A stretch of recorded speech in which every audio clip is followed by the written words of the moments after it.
आज हम आप लोगों को बच्चों रियल डेप्थ और वर्चुअल डेप्थ पढ़ाने वाले हैं। तो देखो बच्चों, real depth and virtual depth के बारे में जानिए। यहाँ पर देखिए बच्चों, ये आपको डेंसर मीडियम है, ऊपर वाला आपको क्या रेडेड मीडियम है।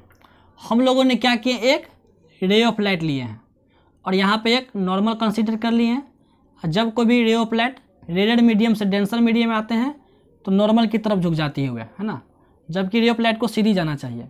तो देखो बच्चों, हम लोग रियल डेप्थ वर्चुअल डेप्थ के बारे में क्या है, आप उसको एक एग्जाम्पल के तौर पर समझेंगे। क्या समझेंगे? सपोज दैट मान लीजिए एक बकेट ले लीजिए या कोई ले लीजिए, उसमें आप क्या करें, उसमें कॉइन को आप डाल दीजिए, लेकिन वे पानी से भरा हुआ रहना चाहिए।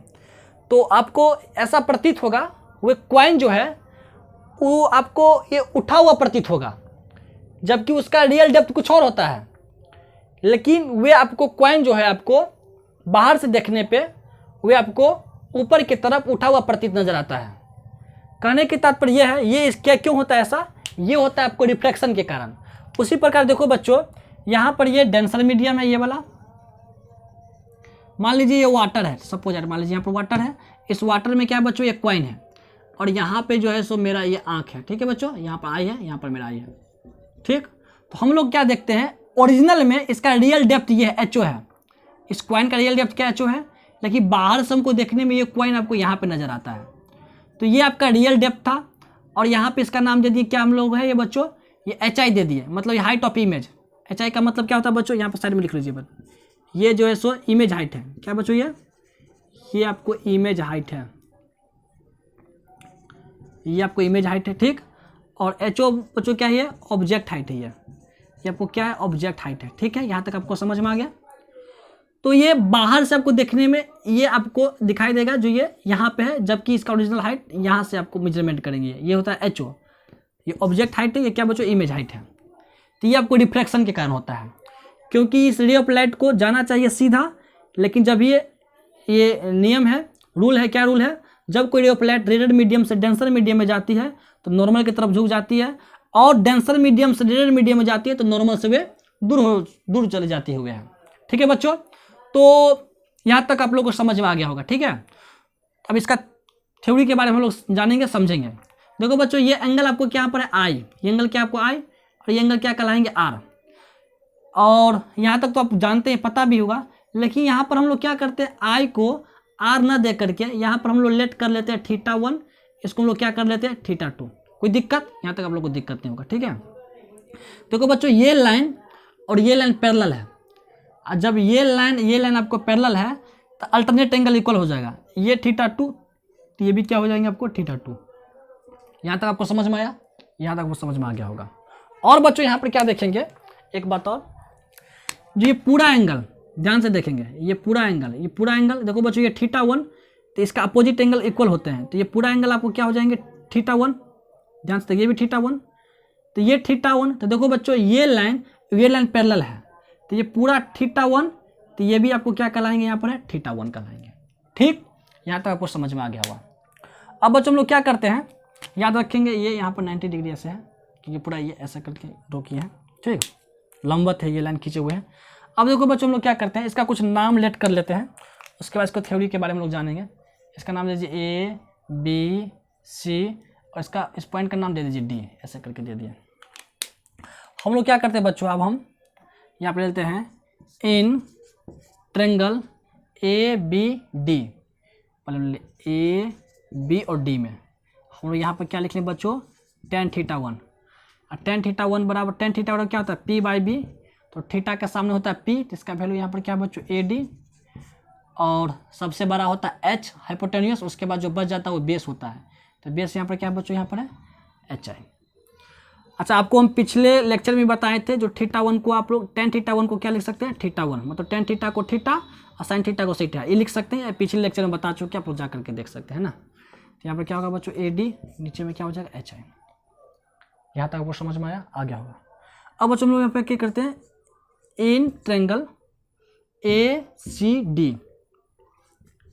डी में उसी प्रकार यहाँ पर क्या कर लेंगे हम लोग, tan θ2, थीटा के सामने वही p, नीचे में b, तो यहाँ पर क्या हो जाएगा बच्चों, देखो ए डी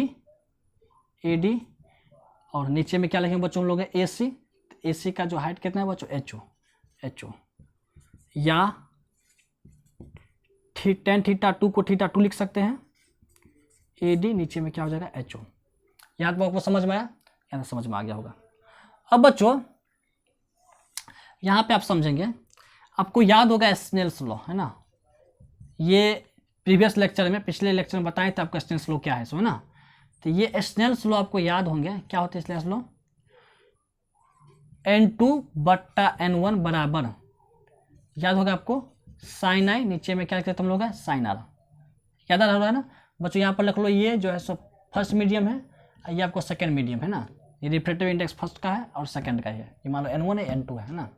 आपको पता भी होगा ये बात, जैसे यहाँ पर n1 है, अगर i है तो i के साथ गुना होता था n1 गुने साइन आई बराबर n2 गुने साइन आर, लेकिन यहाँ पर हम i के जगह पर θ1 और r के जगह पर θ2 दे दिए है ना। आइए हम पिछले लेक्चर में ये स्नेल्स लॉ के बारे में प्रूफ करवा दिए थे और समझा भी दिए थे ये कैसे आया था। तो n2/n1 बराबर साइन आई बटे साइन आर। तो बच्चों यहाँ पर हम लोग क्या करेंगे, साइन आई नहीं देंगे, आई के जगह पर क्या लिखेंगे, क्योंकि यहाँ पर ये θ1 है। अब बच्चों ये पता है ना, इंसिडेंट रे और नॉर्मल के बीच में जो होता है वो आई होता है ना, तो इसको हम लोग क्या बोलते हैं, एंगल ऑफ इंसिडेंस और एंगल ऑफ रिफ्लेक्टेड, इसको आर को। ये बात छोटा छोटा आपको पता है बच्चों। यहाँ पर आर के जगह पर हम लोग क्या लिखेंगे, साइन θ2।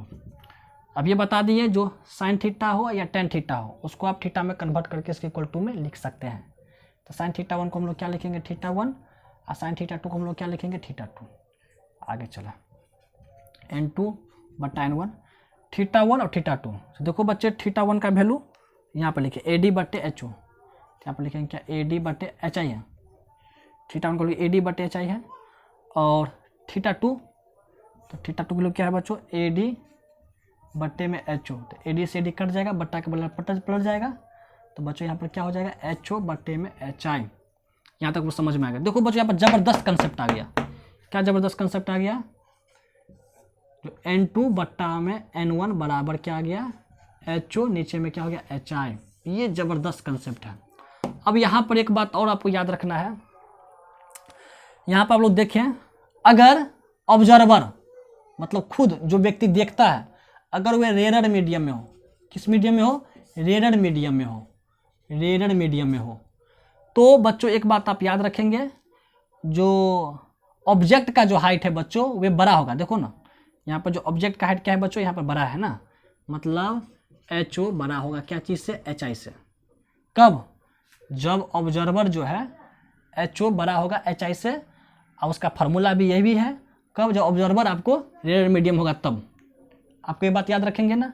लेकिन यदि अगर ऑब्जर्वर मान के चलिए डेंसर मीडियम में, डेंस मीडियम में है, अभी तो मान के चलो बारे यहाँ पर ऑब्जर्वर कौन मीडियम में था, रेयर मीडियम में, रेयर मीडियम में, ऑब्जर्वर रेयर मीडियम में है, तो उस कंडीशन में HO HI से बड़ा होता है, उसका फार्मूला ये है।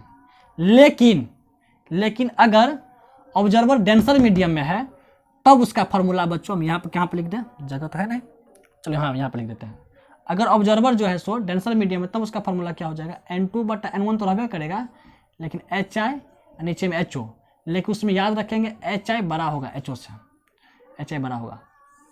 आप लोग समझ में आ गया होगा, मतलब HI जो है HO से बड़ा होगा, मतलब इसका जो इमेज हाइट है बड़ा होगा किससे, ऑब्जेक्ट हाइट से। तो इस कंडीशन में ऑब्जर्वर जो होता है बच्चों, ऑब्जर्वर जो होता है कहाँ होता है, हुए डेंस मीडियम होता है ना, डेंसर मीडियम में होता है बच्चों। तो ये छोटा छोटा बात बता दिया, ऑब्जेक्टिव के लिए बहुत इंपॉर्टेंट था। तो आप लोगों को रियल डेप्थ और वर्चुअल डेप्थ का डेरिवेशन समझ में आ गया होगा। आप लोग इस वीडियो को लाइक से सब्सक्राइब जरूर करेंगे, नीचे कमेंट करेंगे। धन्यवाद।